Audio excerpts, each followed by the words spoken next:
In the meetings that have been called, be it conciliation meetings, be it negotiation meetings, the governors and the Council of Governors have never appeared. Which law are we following if they cannot follow the law? So it is our position, and we must make it very clear that the strike is not ending any soon. We are on strike, and they must get to know that until they address our issues, we are not going back. And they should not continue threatening our members to go back to work, because then it will not resolve our issue. Let them stop postponing the problem, because then it is worsening and it's not going to ease. You go to the county, they tell you it's national. Go to national, they tell you it's the county. Finally, we come to this neutral arbiter, they don't show up. We are going to stay home, despite the canes, the threats and everything. We will stay home until the government, both county and national, come from the strike that they began 7 years ago. And today, we are very disappointed, but I think for us as the unions, it is something that we expected. At least today, the senators and the parliamentarians and Kenyans in general have seen the kind of arrogance, the kind of don't care attitude that you have been dealing with under the counties. That even in the meetings that have been called, be it conciliation meetings, be it negotiation meetings, the governors and the Council of Governors have never appeared. For us as the Kenya Union of Clinical Officers, they have been invited to conciliation. This is that time they have been invited. They have never appeared.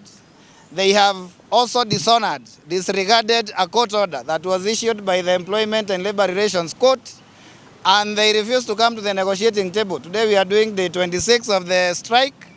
They have not come to the table. They have refused to come before a joint committee of the Senate and the National Assembly. And I think Kenyans must start asking questions. The questions of whether it is better to continue having health under the governors, since it seems that they are unable to manage. So allow me to invite the Deputy SG for KMPDU to give his remarks, then the GS for Kenya Union of Clinical Officers. Thank you very much. I'm Dr. Dennis Miskela, the Deputy SG for KMPDU, standing here for my boss and captain, Dr. Davji, who is indisposed for today, but will be bouncing back as from next week. So first of all, today is a very sad day, not just for the unions, but for Kenyans, because we thought for a moment that the highest body, the parliament, would be able to bring a solution to the current stalemate that we find ourselves in. Because every time when we talk to the governors and the employers, they talk about money being the problem. Now we came to the place where the money would be found, where MOH would get the money to pay interns, where the counties would get money to promote the doctors. But there were no show. And while the senators and the MPs are surprised, we are actually not surprised at all. We would have been surprised if they turned up for this meeting, because we have dealt with these people for the last so many years, and we know the arrogance with which they come and they don't care attitude with which they come. And my heart only bleeds for the poor Kenyans. That woman somewhere who is bleeding in Homa Bay, like in this case I was called, who was waiting for this stalemate to end for her to go for her surgery.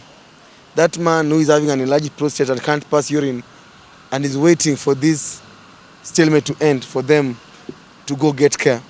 Those are the people my heart bleeds for. Because as doctors, we can do other things. We can sell groundnuts and sell newspapers on the streets. But that poor mother has no other safe place to go get that care. The other issue is that what we find ourselves in akin to when maybe a family breaks up and there's a mother and a father, and this child is in school, and they are sent out for school fees, and they go to their father, the father sends them to their mother. They go to their mother, the mother sends them to their father. Finally, the school summons both parents, and none of them shows up, like in this case. Then this baby decides to stay home.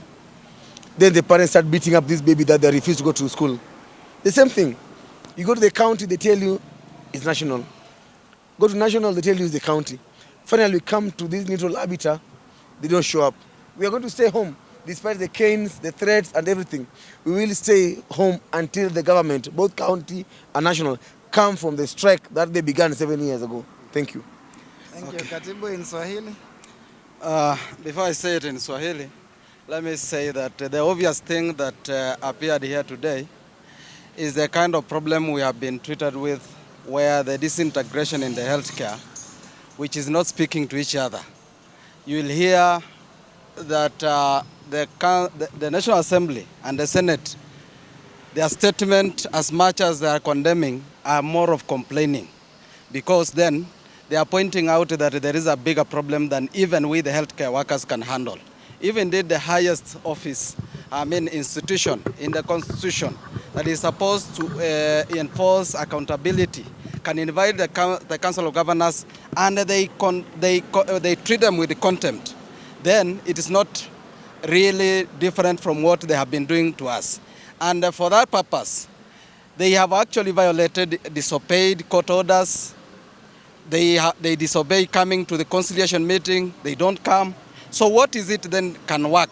When they want to threaten people, they quote some section of the laws and try to say that we must follow the law. Which law are we following if they cannot follow the law? So it is our position, and we must make it very clear that the strike is not ending any soon. We are on strike, and they must get to know that until they address our issues, we are not going back. And they should not continue threatening our members to go back to work, because then it will not resolve our issue.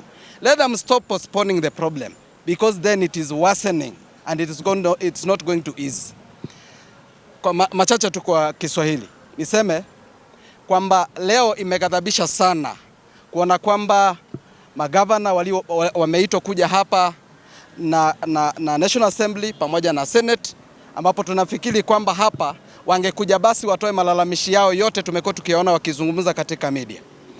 Waseme kwamba sisi ndiye hatuna adabu ama sisi ndio tunaokosea wa Kenya.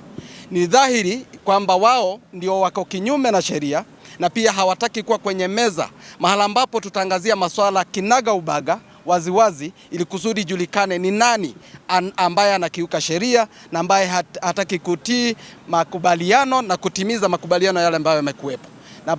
Na basi leo tunatamka hivi, kama wahudumu wa afya, haswa maafisa tabibu ambayo mimi nawaongoza, sisi hatutakubali vitisho vyovyote. Mgomo utaendelea mpaka watimize magano ambayo tumekuwa nayo na waweze kuja kwenye meza tusungumze. Hatuwezi sungumziana wakiwa ngambo ile na sisi tukiwa ngambo hii. Lazima tuwe kwenye meza. Hawawezi itwa kwenye meza wakatae kuja na waende kutupandika huko nje, kwa sababu wana uwezo kuenda kwenye matanga wakaongea na wakaitana mikutano kubwa kubwa kuongea wakiwadanganya wa Kenya. Basi leo inaonyesha kwamba wao ndio wamekuwa wakiwa kwenye mgomo na sisi tuliwajoin tu ama tulikuja kuwasaidia kuwa kwenye mgomo. Asante. Wacha mimi pia niendelee. I'm Nicholas Odipo, the National Chairman, Kenya National Union of Medical Lab Officers. It is indeed a very sad day for us, the way our colleagues have reiterated. Yesterday, we honored a court order that summoned us to go and discuss our issues as Kenya National Union of Medical Lab Officers in Tharaka Nithi. The same thing that is happening here. We went to Tharaka Nithi and there was no show up. And we've gone there twice. What we are saying, because the chair health committee in the Council of Governors has shown contempt, we are going to throw away the court order, because they are in their own contempt of the court order that they are the ones who went to court to get. We are going to throw away that court order, and as from 10th, our members in Tharaka Nithi will join the strike, and we are going to continue having that strike until such a time we, the Kenya National Union of Medical Lab Officers, will have our issues fully resolved. We have a very small issue, and that is an issue of recognition agreement, which does not require a budget. So these people are in contempt. They don't want to sign a recognition agreement. We are telling them that you will have to sign that recognition agreement whether you like it or not, because our members shall not go back to work until we get that recognition agreement. Thank you. Thank you. Kati.